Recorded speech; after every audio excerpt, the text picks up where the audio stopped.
Jonathan Edwards, o grande avivalista, 1703-1758. Há 2 séculos, o mundo fala do famoso sermão Pecadores nas mãos de um Deus irado, e dos ouvintes que se agarravam aos bancos pensando que iam cair no fogo eterno. Esse fato foi apenas um dos muitos que aconteceram nas reuniões em que o Espírito Santo desvendava os olhos dos presentes para contemplarem as glórias do céu e a realidade do castigo, que está bem perto dos que se encontram afastados de Deus. Jonathan Edwards, entre os homens, era o vulto maior nesse avivamento, intitulado, na ocasião, Grande Despertamento. Sua vida é um exemplo destacado de consagração ao Senhor para o desenvolvimento maior do intelecto e, sem qualquer interesse próprio, de deixar o Espírito Santo usar o mesmo intelecto como instrumento nas suas mãos. Amava a Deus não somente de coração e alma, mas também de todo o entendimento. Sua mente prodigiosa apoderava-se das verdades mais profundas. Contudo, sua alma era, de fato, um santuário do Espírito Santo. Sob aparente calma exterior, ardia nele o fogo divino, como um vulcão. Os crentes atuais devem a esse herói, graças à sua perseverança em orar e estudar sob a direção do Espírito, a volta às várias doutrinas e práticas da igreja primitiva. Grande foi o fruto da dedicação do lar em que Edwards nasceu e se criou. Seu pai foi o amado pastor de uma só igreja durante um período de 64 anos. Sua piedosa mãe era filha de um pregador que pastoreou uma igreja durante mais de 50 anos. Das 10 irmãs de Jonatas, 4 eram mais velhas do que ele e 6 mais novas.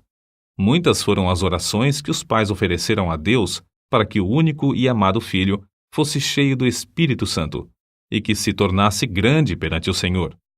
Não somente oravam assim, fervorosa e constantemente, mas mostravam-se igualmente zelosos em criá-lo para Deus. As orações, à volta da lareira, os estimularam a se esforçarem, e seus esforços redobrados os motivaram a orar mais fervorosamente. O ensino religioso e permanente resultou em Jonatas conhecer intimamente a Deus, quando ainda criança. Quando Jonatas tinha 7 ou 8 anos, houve um despertamento na igreja de seu pai, e o menino acostumou-se a orar sozinho, 5 vezes, todos os dias, e a chamar outros da sua idade para orarem com ele. Citamos aqui as suas palavras sobre esse assunto.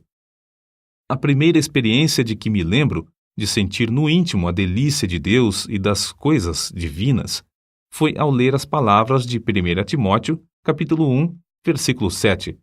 Ora, ao Rei dos séculos, imortal e invisível, ao único Deus, seja honra e glória para todo sempre. Amém. Sentia a presença de Deus até arder o coração e abrasar a alma de tal maneira que não sei descrevê-la. Gostava de passar o tempo olhando para a lua e, de dia, contemplar as nuvens e os céus. Passava muito tempo observando a glória de Deus, revelada na natureza, e cantando as minhas contemplações do Criador e Redentor. Antes, me sentia demasiado assombrado ao ver os relâmpagos e ouvir o troar do trovão.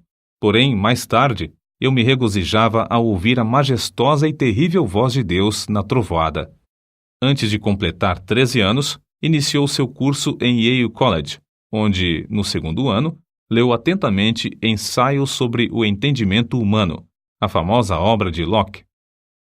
Vê-se, nas suas próprias palavras acerca dessa obra, o grande desenvolvimento intelectual do moço. Achei mais gozo nisso do que o mais ávido avarento em ajuntar grandes quantidades de ouro e prata de tesouros recém-adquiridos. Edwards, antes de completar 17 anos, diplomou-se no Yale College, com as maiores honras. Sempre estudava com esmero, mas também conseguia tempo para meditar na Bíblia diariamente. Depois de diplomar-se, continuou seus estudos em Yale durante 2 anos e foi então separado para o ministério. Foi nessa altura que seu biógrafo escreveu acerca de seu costume de dedicar certos dias para jejuar, orar e examinar-se a si mesmo. Acerca da sua consagração, com a idade de 20 anos, Edwards escreveu: "Dediquei-me solenemente a Deus, e o fiz por escrito, entregando a mim mesmo e tudo o que me pertencia ao Senhor, para não ser mais meu qualquer sentido, para não me comportar como quem tivesse direitos de forma alguma, travando, assim, uma batalha com o mundo, a carne e Satanás, até o fim da vida. Alguém assim se referiu a Jonatas. Sua constante e solene comunhão com Deus, em secreto, fazia com que o rosto dele brilhasse perante o próximo, e sua aparência, semblante, palavras e todo o seu comportamento eram acompanhados de serenidade, gravidade e solenidade. Aos 24 anos, casou-se com Sarah Pierrepont, filha de um pastor, e desse enlace nasceram, como na família do pai de Edwards, 11 filhos. Por ocasião do grande despertamento, ao lado de Jonatas Edwards, estava o nome de Sarah Edwards, sua fiel esposa e ajudadora em tudo. Tal qual seu marido, ela nos serve como exemplo de rara intelectualidade. Profundamente estudiosa, inteiramente entregue ao serviço de Deus, ela era conhecida por sua santa dedicação ao lar, pelo modo de criar seus filhos e pela economia que praticava, movida pelas palavras de Cristo, para que nada se perca. Mas, antes de tudo, tanto ela como seu marido eram conhecidos por suas experiências com a oração. Faz-se menção, destacada, de um período de 3 anos, especialmente, durante o qual, apesar de gozar de perfeita saúde, ficava repetidas vezes sem forças por causa das revelações do céu. A sua vida inteira foi de intenso gozo no Senhor. Jonatas Edwards costumava passar 13 horas todos os dias, estudando e orando. Sua esposa também o acompanhava na oração, diariamente. Depois da última refeição, ele deixava toda a lida a fim de passar 1 hora com a família. Mas que doutrinas a igreja havia esquecido e que Edwards começou a ensinar e a observar de novo com manifestações tão sublimes? Basta uma leitura superficial para descobrir que a doutrina a qual deu mais ênfase foi a do novo nascimento, apresentando-a como uma experiência certa e definida, em contraste com a ideia da Igreja Romana e de várias denominações. O evento que marcou o começo do grande despertamento foi uma série de sermões feitos por Edwards sobre a doutrina da justificação pela fé, que fez os ouvintes sentirem a verdade das Escrituras. O foco de seus sermões era de que toda a boca ficará fechada no dia do juízo, e que não há coisa alguma que, por um momento, evite que o pecador caia no inferno, senão o bel prazer de Deus. É impossível avaliar o grau do poder de Deus derramado para despertar milhares de almas para a salvação, sem primeiro nos lembrarmos das condições das igrejas da Nova Inglaterra e do mundo inteiro nessa época. Quem até hoje não se admira do heroísmo dos puritanos que colonizaram as florestas da Nova Inglaterra? Passara, porém, essa glória e a igreja, indiferente e cheia de pecado, encontrava-se face ao maior desastre. Parecia que Deus não queria abençoar a obra dos puritanos, obra que existiu unicamente para a sua glória. Por isso, no mesmo grau em que havia coragem e ardor entre os pioneiros, houve entre os filhos perplexidade e confusão. Se não pudessem alcançar de novo a espiritualidade, só lhes restava esperar o juízo dos céus. O famoso sermão de Edwards, Pecadores nas mãos de um Deus irado, merece menção especial. O povo, ao entrar para o culto, mostrava um espírito leviano e mesmo de desrespeito diante dos 5 pregadores que estavam presentes. Jonatas Edwards foi escolhido para pregar.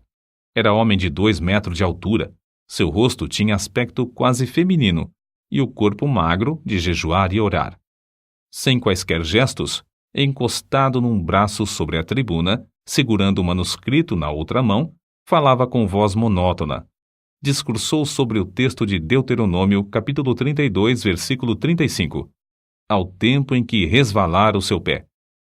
Depois de explicar a passagem, acrescentou que nada evitava, por um momento, que os pecadores caíssem no inferno, a não ser a própria vontade de Deus, que Deus estava mais encolerizado com alguns dos ouvintes do que com muitas pessoas que já estavam no inferno, que o pecado era como um fogo encerrado dentro do pecador e, com a permissão de Deus, pronto a transformar-se em fornalha de fogo e enxofre, e que somente a vontade do Deus indignado os guardava da morte instantânea. Prosseguiu então, aplicando o texto ao auditório. Aí está o inferno com a boca aberta. Não existe coisa alguma sobre a qual vós vos possais firmar e segurar. Entre vós e o inferno existe apenas a atmosfera. Há atualmente nuvens negras da ira de Deus pairando sobre vossas cabeças, predizendo tempestades espantosas com grandes trovões. Se não existisse a vontade soberana de Deus, que é a única coisa para evitar o ímpeto do vento até agora, seríeis destruídos e vos tornaríeis como a palha da eira. O Deus que vos segura na mão sobre o abismo do inferno, mais ou menos como o homem segura uma aranha ou outro inseto nojento sobre o fogo, durante um momento, para deixá-lo cair depois, está sendo provocado em extremo. Não há que admirar se alguns de vós com saúde e calmamente sentados aí nos bancos, passarem para lá antes de amanhã. O resultado do sermão foi como se Deus arrancasse um véu dos olhos da multidão para contemplar a realidade e o horror da posição em que estavam. Nessa altura, o sermão foi interrompido pelos gemidos dos homens e os gritos das mulheres. Quase todos ficaram de pé ou caídos no chão. Foi como se um furacão soprasse e destruísse uma floresta. Durante a noite inteira, a cidade de Enfield ficou como uma fortaleza sitiada. Ouvia-se em quase todas as casas o clamor das almas que, até aquela hora, confiavam na sua própria justiça. Esperavam que, a qualquer momento, o Cristo descesse dos céus com os anjos e apóstolos ao lado, e que os túmulos entregassem os mortos que neles havia. Tais vitórias contra o reino das trevas foram ganhas de joelhos. Edwards não abandonara nem deixara de gozar os privilégios das orações, costume que vinha desde a meninice. Continuou a frequentar também os lugares solitários da floresta, onde podia ter comunhão com Deus. Como exemplo, citamos a sua experiência com a idade de 34 anos, quando entrou na floresta a cavalo. Lá, prostrado em terra, foi-lhe concedido ter uma visão tão preciosa da graça, amor e humilhação de Cristo como mediador, que passou 1 hora vencido por uma torrente de lágrimas e pranto. Como era de esperar, o maligno tentou anular a obra gloriosa do Espírito Santo no grande despertamento, atribuindo tudo ao fanatismo. Em sua defesa, Edwards escreveu: Deus, conforme as Escrituras, faz coisas extraordinárias. Há motivos para crer, pelas profecias da Bíblia, que sua obra mais maravilhosa seria feita nas últimas épocas do mundo. Nada se pode opor às manifestações físicas, como as lágrimas, gemidos, gritos, convulsões, falta de forças.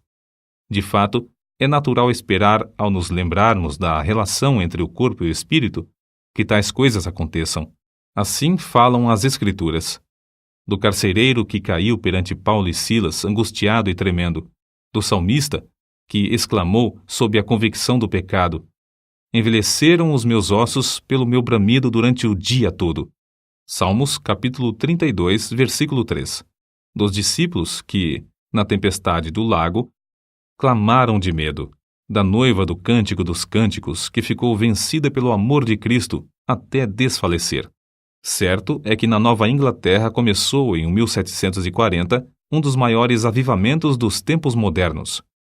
É igualmente certo que este movimento se iniciou não com os sermões célebres de Edwards, mas com a firme convicção deste de que há uma obra direta que o Espírito Divino faz na alma humana.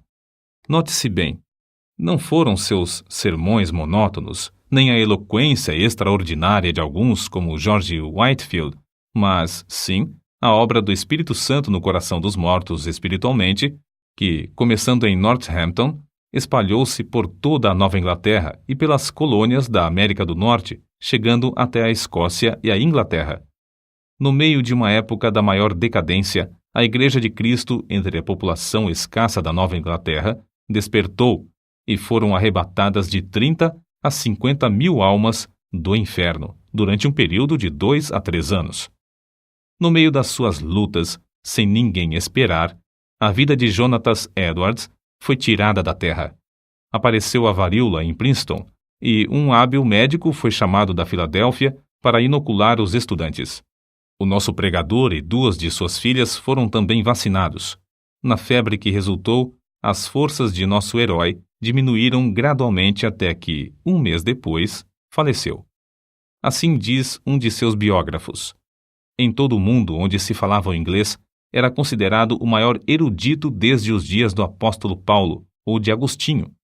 Para nós, a vida de Jonathan Edwards é uma das muitas provas de que Deus não quer que desprezemos as faculdades intelectuais que Ele nos concede, mas que as desenvolvamos, sob a direção do Espírito Santo, e que as entreguemos desinteressadamente para o seu uso.